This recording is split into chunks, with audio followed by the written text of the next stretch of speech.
शरद पूर्णिमा का सभी श्रद्धालु भक्त जनों को मैं शुभकामना करती हूँ। भगवान आप सभी को अच्छे रखे, सुरक्षित रखे। शरद पूर्णिमा व्रत का था। प्राचीन समय की बात है। एक व्यापारी की दो बेटियां थी। दोनों धार्मिक स्वभाव की थी। दोनों बेटियां धर्म कर्म में विशेष रुचि रखती थी। प्रतिदिन भगवान विष्णु की पूजा करती थी। एक साथ पूर्णिमा का व्रत भी करती थी। भगवान विष्णु की कृपा से दोनों की शादी अच्छे परिवार में हो गई। शादी के बाद भी दोनों पूर्णिमा व्रत राखी, लेकिन छोटी बेटी पूरा व्रत नहीं रख पाती थी। इसके लिए शाम के समय भोजन कर लेती थी। इसके कारण व्रत का पूर्ण फल प्राप्ति नहीं होता था। वही बड़ी बेटी व्रत को पूरे श्रद्धा भाव से वो करती थी। उसे व्रत के पुण्य प्राप्त से पुत्र रतन की प्राप्ति हुई। इसके बाद लगातार पूर्णिमा व्रत करने से छोटी बेटी को भी संतान की प्राप्ति नहीं हुई। हालांकि छोटी बेटी की संतान दीर्घ आयु नहीं होती थी। एक बार जब छोटी बेटी संतान के शोक में बैठी थी, तभी उसी की बड़ी बहन आई। उस समय वो पुत्रा को खोने का संताप कर रही थी। उसी पल बड़ी बहन के वो वस्तु छूने से छोटी बहन का पुत्र जीवित हो उठा। यह देखकर छोटी बहन बहुत प्रसन्न हुई और खुशी के कारण वो रोने लगी। तभी बड़ी बहन ने पूर्णिमा व्रत की महिमा बताई।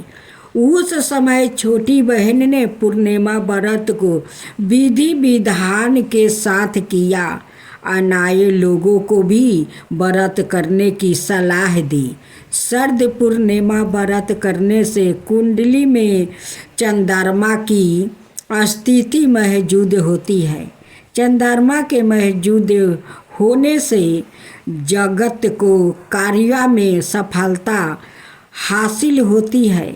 अब दूसरी, आश्विन शुक्ल पक्ष की पूर्णिमा को शरद पूर्णिमा या आश्विन पूर्णिमा कहा जाता है। इस साल शरद पूर्णिमा 16 अक्टूबर को है। मानता है कि शरद पूर्णिमा के दिन चंद्रमा अपनी सभी 16 कलाओं से परिपूर्ण होते हैं। साथ ही आसमान से अमृत वर्षा होती है। इस दिन माँ लक्ष्मी की विशेष पूजा अर्चना की जाती है और खीर का भोग लगाया जाता है। मानता है कि शरद पूर्णिमा के दिन कुछ उपाय को। अब दूसरी कथा। द्वापर युग में एक समय की बात है कि यशोदा जी ने कृष्णा से कहा, हे कृष्णा, तुम सारे संसार के उत्पन्न करता, पोषक और उसके संहार करता हो। आज कोई ऐसा व्रत मुझसे कहो जिसके करने से मृत्यु लोक में स्त्रियों को विधवा होने का भय ना रहे और यह व्रत सभी मनुष्यों की मनोकामना पूर्ण करने वाले हो। श्री कृष्ण कहने लगे, हे माता, तुमने अति सुंदर प्रश्न किया है। मैं तुमसे ऐसे ही व्रत को विस्तार से कहता हूँ। सौभाग्य की प्राप्ति के लिए स्त्रियों को 32 पूर्णमासिया का व्रत करना चाहिए। इस व्रत के करने से स्त्रियों को सौभाग्य संपत्ति मिलती है। यह व्रत अचल सौभाग्य देने वाला और भगवान शिव के प्रति मनुष्य मात्रा की भक्ति को बढ़ाने वाला है। दसोदा जी ने कहने लगी, हे कृष्णा, सर्वप्रथम इस व्रत को मृत्यु लोक में किसने किया था, इसके विषय में विस्तार पूर्वक मुझसे कहो। श्री कृष्णा जी कहने लगे, इस भूमि मंडल पर एक अत्यंत प्रसिद्ध राजा चंद्रसेन से पालित अनेक प्रकार के रत्नों से परिपूर्ण कार्तिक नाम की एक नगरी थी। वहाँ पर धनेश्वर नाम का एक ब्राह्मण था और उसकी स्त्री अति सुशील रूपवती थी। दोनों ही उस नगरी में बड़े प्रेम के साथ रहते थे। घर में धन धनाए आदि की कमी नहीं थी। उनको एक बड़ा दुख था कि उनका कोई संतान नहीं था। इस दुख से वो अत्यंत दुखी रहते थे। एक समय एक बड़ा तपस्वी योगी उस नगरी में आया। वो योगी उस ब्राह्मण के घर को छोड़कर अन्याय सब घरों से भिक्षा लेकर वो भोजन किया करता था। रूपवती से वो भिक्षा नहीं लिया करता था। उस योगी ने एक दिन रूपवती से भिक्षा ना लेकर किसी अनाये घर से भिक्षा लेकर गंगा किनारे जाकर भिक्षण को प्रेम पूर्वक वो खा रहा था कि धनेश्वर ने योगी का यह सब कार्य किसी प्रकार से देख लिया। अपनी भिक्षा के अनादर से दुखी होकर धनेश्वर योगी से बोला, महात्मन, आप सब घरों से भिक्षा लेते हैं परंतु मेरे घर की भिक्षा कभी नहीं लेते हैं, इसका कारण क्या है? योगी ने कहा कि निसंतान के घर की भिक्षा पतितों के अन्न के तुलनीय होती है और जो पतितों का अन्न खाता है वो भी पतित हो जाता है। चूँकि तुम निसंतान हो और पतित हो जाने के भय से मैं तुम्हारे घर की भिक्षा नहीं लेता हूँ। धनेश्वर यह बात सुनकर अपने मन में बहुत दुखी हुआ और हाथ जोड़कर योगी के पैर पर गिर पड़ा और अथार्थ भाव से कहने लगा, हे महाराज, यदि ऐसा है तो आप मुझको पुत्र प्राप्ति का उपाय बताइए। आप स्वर्गीय है, मुझ पर अवश्य ही यह कृपा कीजिए। धन की मेरे घर में कोई कमी नहीं है परंतु मैं पुत्र न होने के कारण अत्यंत दुखी हूँ। आप मेरे इस दुख का हरण करें, आप समर्थवान है। यह सुनकर योगी कहने लगे, हे ब्राह्मण, तुम चंडी की आराधना करो। घर आकर उसने अपने स्त्री से सब वृत्तांत कहा और सवाए तप के नियमित वन में चला गया। वन में जाकर उसने चंडी की उपासना की और उपवास की। चंडी ने 16वां दिन उसको सपने में दर्शन दिया और कहा, हे धनेश्वर, जा, तेरे पुत्र होगा परंतु वो 16 वर्ष की आयु में ही मृत्यु की प्राप्ति हो जाएगा। यदि तुम दोनों स्त्री पुरुष 32 पूर्णमासिया को व्रत विधि पूर्वक करोगे तो वो दीर्घ आयु होगा। जितनी तुम्हारी समर्थ हो आटे के दिए बनाकर शिव जी का पूजन करना, परंतु पूर्णमासी को 32 हो जाना चाहिए। प्रातः काल होने पर इस स्थान के समीप ही तुम्हें एक आम का वृक्ष दिखाई देगा। उस पर तुम चढ़कर एक फल तोड़कर शीघ्र अपने घर चले जाना। अपनी स्त्री से सब वृत्तांत कहना। ऋतु स्नान के पश्चात वो स्वच्छ होकर श्री शंकर जी का ध्यान करके उस फल को खा लेगी। तब शंकर भगवान की कृपा से उसको गर्भ हो जाएगा। जब वो ब्राह्मण प्रातःकाल उठा तो उसने उस स्थान के पास ही एक आम का वृक्ष देखा, जिस पर अत्यंत सुंदर आम का फल लगा हुआ था। उस ब्राह्मण ने उस आम के वृक्ष पर चढ़कर उस फल को तोड़ने का प्रयत्न किया, परंतु वृक्ष पर कई बार प्रयत्न करने पर भी वो ना चढ़ पाया। तब तो उस ब्राह्मण को बहुत चिंता हुई और विघ्न विनाशक श्री गणेश जी की वंदना करने लगा। हे दयानिधि, आपने भक्तों के विघ्नों का नाश करके उनके मंगल कार्य को करने वाले, दुष्टों का नाश करने वाले, रिद्धि सिद्धि के दोनों वाले, आप मुझ पर कृपा करके इतना बल दे कि मैं अपने मनोरथ को पूर्ण कर सकूं।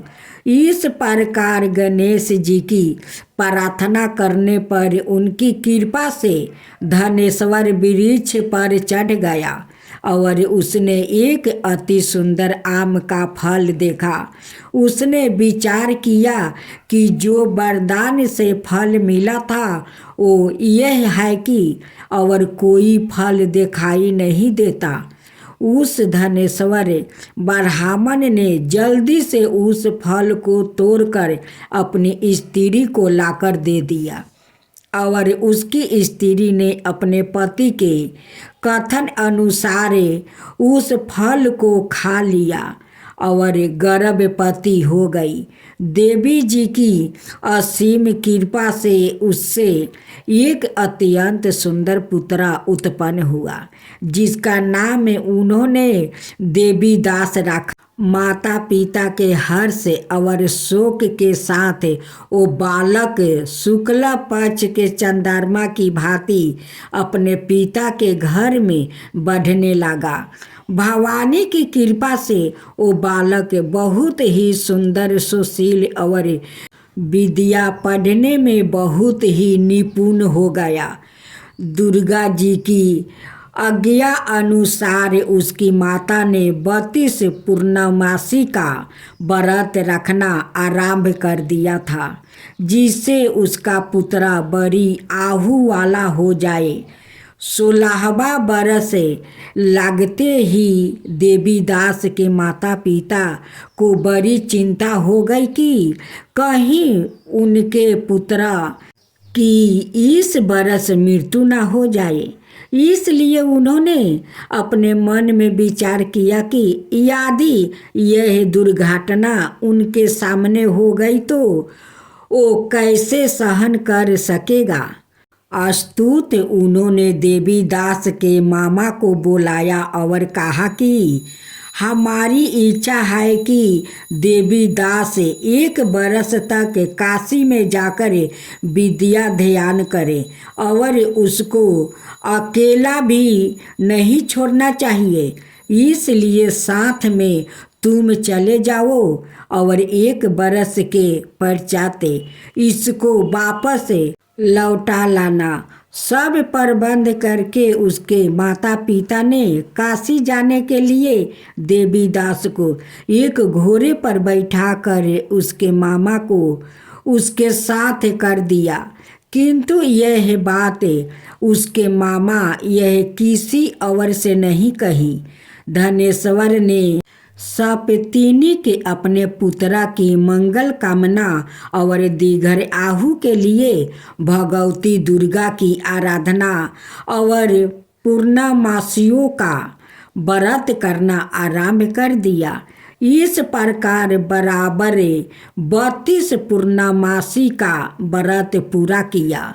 कुछ समय पश्चात एक दिन वो दोनों मामा और भांजे मार्ग में रात्रि बिताने के लिए किसी ग्राम में ठहरे हुए थे। उस दिन उस गांव में एक ब्राह्मण की अत्यंत सुंदरी, सुशील, बुद्धिमान और गुणवती कन्या का विवाह होने वाला था। जिस धर्मशाला के अंदर वर और उसकी बारात ठहरी हुई थी, उसी धर्मशाला में देवीदास और उसके मामा भी ठहरे हुए थे। संजोग बस कन्या को तेल आदि चढ़ाकर मंडप में आदि का कीर्तन किया गया तो लगन के समय वर को धनु व्रत हो गया। अस्तु वर के पिता ने अपने कुटुंबियों से परामर्श करके निश्चय किया कि यह देवीदास मेरे पुत्रा जैसा ही सुंदर है, मैं इसके साथ ही लगन करा दूं और बाद में विवाह के अन्याय कार्य मेरे लड़के के साथ हो जाएगा। ऐसे सोचकर देवीदास के मामा से जाकर बोला कि तुम थोड़ी देर के लिए अपने भांजे को हमें दे दो, जिसे विवाह के लगन का सब कीर्तन सही रूप से हो सके। तब उसका मामा कहने लगा कि जो कुछ भी मधुपकर आदि कन्यादान के समय वर को मिले वो सब हमें दे दीजिएगा, तो मेरा भांजा इस बारात का दूल्हा बन जाएगा। यह बात वर के पिता ने स्वीकार कर लेने पर उसने अपना भांजा वर बनाने को भेज दिया और उसके साथ सब विवाह कार्य रात्रि में विधि पूर्वक संपन्न हो गया। पत्नी के साथ वो भोजन ना कर सका और अपने मन में सोचने लगा कि ना जाने यह कैसी स्त्री होगी। वो एकांत में इसी सोच में गर्म निश्वास छोड़ने लगा और उसकी आंखों में आंसू भी आ गया। तब वधू ने पूछा कि क्या बात है, आप इतने उदासीन और दुखी क्यों हो रहे हैं। तब उसने सब बातें जो वर के पिता और उसके मामा में हुई थी उसको बतला दिया। तब कन्या कहने लगी कि यह ब्रह्म विवाह के विपरीत कैसे हो सकता है। देव, ब्राह्मण और अग्नि के सामने मैंने आपके ही अपना पति बनाया है, इसलिए आप ही मेरा पति है। मैं आपकी ही पत्नी रहूंगी, किसी अन्याय की कदापि नहीं। तब देवीदास ने कहा, ऐसा मत करिए, क्योंकि मेरी आहु बहुत थोड़ी है। मेरे पश्चात आपकी क्या गति होगी। इन बातों को अच्छी तरह विचार लो। परंतु वो दृढ़ विचार वाली थी, बोली कि जो आपकी गति होगी वही मेरी गति होगी। हे स्वामी, आप उठिए और भोजन करिए, आप निश्चय ही भूखे होंगे। इसके बाद देवीदास और उसकी पत्नी दोनों ने भोजन किया और शेष रात्रि वो सोते रहे। प्रात काल देवीदास ने अपनी पत्नी को 3 नागों से जड़ी हुई एक अंगूठी दी, एक रुमाल दिया और बोला, हे प्रिय, इसे लो और संकेत समझ कर अस्थिर चिंत हो जाओ। मेरा मरण और जीवन जाने के लिए एक पुष्पा वाटिका बना लो। उसमें सुगंधित वाली एक नवमल्लिका लगा लो। उसको प्रतिदिन जल से सिंचा करो और आनंद के साथ खेलो कूदो और उत्साह मनाओ। जिस समय और जिस दिन मेरा प्रांत हो गया, फूल सूख जाएगा और जब ये फिर हरे हो जाए तो जान लेना कि मैं जीवित हूँ। यह बात निश्चय करके समझ लेना, इसमें कोई संदेह नहीं है। यह समझा कर वो चला गया। प्रात काल होते ही वहाँ पर गजे बजे बजाने लगे और जिस समय विवाह के कार्य समाप्त करने के लिए वर और सब बाराती मंडप में आए तो कन्या ने वर को भली प्रकार से देखकर अपने पिता से कहा कि यह मेरा पति नहीं है, मेरा पति वही है जिसके साथ रात्रि में मेरा पानी ग्रहण हुआ था। इसके साथ मेरा विवाह नहीं हुआ है। यदि यह वही है तो बताए कि मैंने इसको क्या दिया था। मधु पकर और कन्यादान के समय जो मैंने भूषणादि दिए थे उन्हें दिखाइए, और रात में मैंने क्या गुप्त बातें कही थी वो सब सुनाइए। पिता ने उसके कथन अनुसार वर को बुलाया। कन्या की यह सब बातें सुनकर वो कहने लगा कि मैं कुछ नहीं जानता। इसके पश्चात लज्जित होकर वो अपना सा मुंह लेकर चला गया और सारी बारात भी अपमानित होकर वहाँ से लौट गया। भगवान श्री कृष्णा बोले, हे माता, इस प्रकार देवी दास काशी विद्याध्ययन के लिए चला गया। जब कुछ समय बीत गया तो कल से प्रीत होकर एक सरफ रात्रि के समय उसको डांसने के लिए वहाँ पर आया। उस विषधार के प्रभाव से उसके शयन का स्थान चारों ओर से विष की ज्वाला से विशोला हो गया, परंतु भरत राज के प्रभाव से उसको काटने ना पाया, क्योंकि पहले ही उसकी माता ने 32 पूर्णिमा का व्रत कर रखी थी। इसके बाद मधुवन के समय सवाए काल वहाँ पर आया और उसके शरीर से उसके प्राणों को निकालने का प्रयत्न करने लगा, जिससे वो मूर्छित होकर पृथ्वी पर गिर पड़ा। भगवान की कृपा से उसी समय पार्वती जी के साथ श्री शंकर जी वहाँ पर आ गए। उसको मूर्छित दशा में देखकर पार्वती जी ने भगवान शंकर से प्रार्थना की कि हे महाराज, इस बालक की माता ने पहले 32 पूर्णिमा का व्रत किया था, जिसके प्रभाव से हे भगवान आप इसको प्राण दान दे। भवानी के कहने पर भक्त वत्सल भगवान श्री शिव जी ने उसको प्राण दान दे दिया। इस व्रत के प्रभाव से काल को भी पीछे हटना पड़ा और देवी दास स्वस्थ होकर उठ खड़ा हुआ।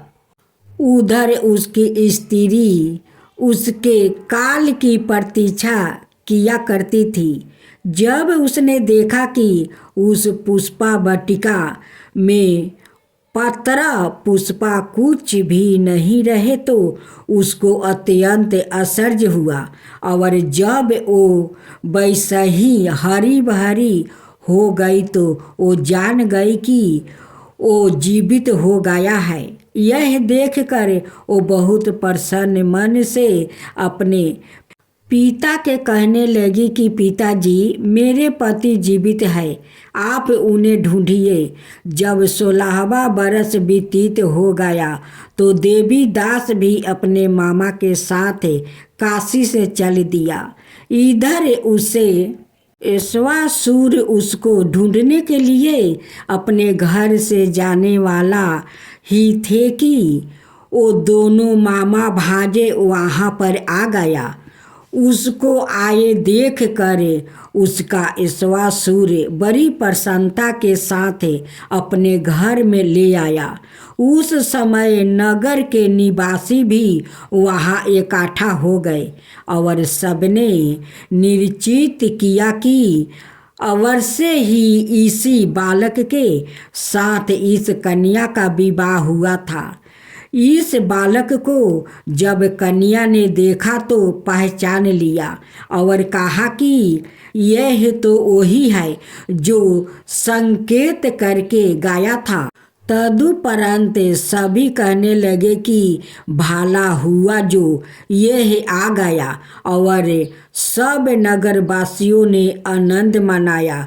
कुछ दिन बाद देवी दास अपनी पत्नी और मामा के साथ अपने ईश्वासुर के घर से बहुत सा उपहार लेकर अपने घर के लिए प्रस्थान किया। जब वो अपने गांव के निकट आ गया तो कई लोगों ने उसको देखकर उसके माता पिता को पहले ही जाकर खबर दे दिया कि तुम्हारा पुत्रा देवीदास अपनी पत्नी और मामा के सहित आ रहा है। ऐसा समाचार सुनकर पहले तो उन्हें विश्वास ही नहीं हुआ, किंतु जब और लोग ने भी आकर उनकी बात का समर्थन किया तो उनको बड़ा आश्चर्य हुआ। लेकिन थोड़ी देर में देवीदास ने आकर अपने माता पिता के चरणों में अपना सिर रख कर प्रणाम किया और उसकी पत्नी ने अपने सास ईश्वासुर के चरणों को स्पर्श किया तो माता पिता ने अपने पुत्र और पुत्रवधू को अपने हृदय से लगा लिया और दोनों की आँखों में प्रेम सु बह चले। अपने पुत्र और पुत्रवधू के आने की खुशी में धनेश्वर ने बड़ा भारी उत्साह किया और ब्राह्मणों को भी बहुत सी दान दक्षिणा देकर प्रसन्न किया। श्री कृष्णा जी कहने लगे कि इस प्रकार धनेश्वर 32 पूर्णिमाओं के व्रत के प्रभाव से पुत्रवान हो गया। जो भी स्त्री इस व्रत को करती है वो जन्म जन्मांतर में विधवा का दुख नहीं भोगती और सदाए सौभाग्यवती रहती है। यह मेरा वचन है, इसमें कोई संदेह नहीं। मानना यह व्रत पुत्र को देने वाला और संपूर्ण मनोकामनाओं को पूर्ण करने वाला है। 32 पूर्णिमाओं के व्रत करने से व्रती की सब इच्छाएं भगवान शिव जी की कृपा से वो पूर्ण हो जाती है। सभी प्रेम से बोलो शिव शंकर भोलेनाथ की जय, शिव शंकर शंभुनाथ की जय। सत्यनारायण भगवान की आरती। जय लक्ष्मी रमना, जय लक्ष्मी रमना, सत्यनारायण स्वामी जन पातक हरना, रतन जटित सिंहासन अद्भुत छवि राजे, नारद करत निरंजन घंटा धवानी बाजे, परकट भयो काली कारण दिलजी को दर्श दियो, बूढ़ा ब्राह्मण बन करे कंचन महल कियो, दूरी भले भी कठोरे जिन पर कृपा करी, चंदर जुड़ एक राजा जिनकी विपत्ति हरी, बेसिया मनोरथ पायो सरदा तज नहीं, सो फल फल भोगे पर बुझी फिर स्तुति की नहीं। भाव भक्ति के कारण छिनी छिनी रूप धरो, सरदा धारण कीनी तिनी को काज सरू। गुवार बाले संगिया जा बन में भक्ति करी, मनोबचित फल दिन हो दीन दयालु हारी। चढ़त प्रसाद सावायो के दली फल मेवा, धूप दीप तुलसी से राजी सतिया देव। सत्यनारायण जी की आरती जो कोई नर गावे, सत्यनारायण जी की आरती जो कोई नर गावे। तन मन सुख संपत्ति मन वांछित फल पावे। जय सत्या नारायणी, जय सत्या नारायणी। सत्यनारायण भगवान चालीसा। विष्णु सुनय विनय सेवक की चितिलाए, कीरति कुछु बरन करू दीजो ज्ञान बताए। नमो विष्णु भगवान खरारी, कष्ट न सवन अखिल बिहारी। परबल जगत में शक्ति तुम्हारी, त्रिभुवन भैले रही उजियारी। सुंदर रूप मनोहर सूरते, सरस भाव मोहिनी मूरते। तन पर पीतांबर आती सोहते, भजंती माला मन मोहते। शंख चकर कर गादा बिराजे, देखत दैत्य असुर दल बाजे। सती धर्म मदि लोभे ना गाजे, कामे क्रोधे मदि लोभे ना साजे। संति भक्ति साजन मन रंजने, अनुज असुर दुष्टन दल गंजने। सुख उपजाए कष्ट सब भंजने, दोष मिटाए करत जन साजने। पाप कटे भव सिंधु उतारने, कष्ट नाश करे भक्तनु बारने। करत अनेक रूप प्रभु धारने, केवल आप भक्ति के कारणे। धरनी धेनु बने तुम ही पुकारा, तब तुम रूप राम का धारा। भार उतारे असुर दल मारा, रावण आदि को संहारा। आपे बारह रूप बनाया, हिरण्य को मार गिराया। धर्मस्तय तने सिंधु बनाया, 14 रतन को निकाला। अमील के असुर ने धुंध मचाया, रूप मोहिनी आप दिखाया। देवन को अमृत पान कराया, असुरन को 26 बहलाया। कूरम रूप धरि सिंधु मझाया, मदिरा चल गिरी तुरंत उठाया। शंकर का तूफान छुड़ाया, भस्मासुर को रूप दिखाया। वेदन को जब असुर डुबाया, कर पर बंधे उन्हें ढूंढवाया। मोहित बन कर खलहि नचाया, उसही कर से भस्म कराया। असुर जलंधर अति बलदाई, शंकर से उनकी नहीं लड़ाई। हर पार शिव सकल बनाई, कीन सती से छल कर जाई। सुमिरन कीने तुम्हें शिवरानी, बतलाई सब विपत्ति कहानी। तब तुम्हें बने मुनि सब ज्ञानी, बिंदा की सब सुरति भुलानी। देखत तीने अनुज शैतानी, बिंदा आए तुम्हें लपेटानी।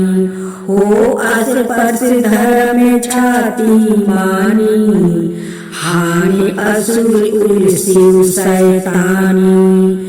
तुमने दुर्ग प्रहलाद उबारे, हिरण्यकशिपु अधिक खल मारे। गणिका अवरे अजनी तारे, बहुत भक्त भाव सिंधु तारे। हरहु सकल संतापि हमारे, कृपा करहु सृजनहारे। देखहु मैं निज दर्शन तुम्हारे, दीन बंधु भक्तन हितकारे। चाहते आपका सेवक दर्शने, करहु दया अपनी मधुसूदने। जानू नहीं योग जपे पूजने, हो ज्ञाने स्तुति अनुमोदने। शीतल दया संतोष सुलक्षणे, विदित नहीं बरत बुद्धि विलक्षणे। करहु आपका किस विधि पूजने, मुति बिलो के होते दुख भीषणे। करहु प्रणामे कवन विधि सुमिरने, कवन भांति मैं करहु संपरने। सूर्य मुनि करत सदा सेवकाई, हर्षित रहता परम गति पाई।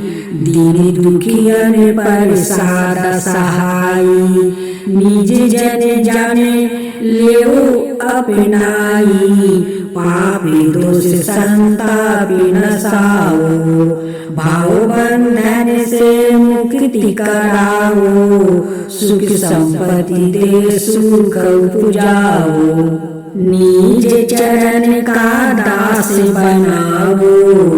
निगम सादा ये विनय सुनाओ, पढ़ो सुनो सो जन सुख पावो।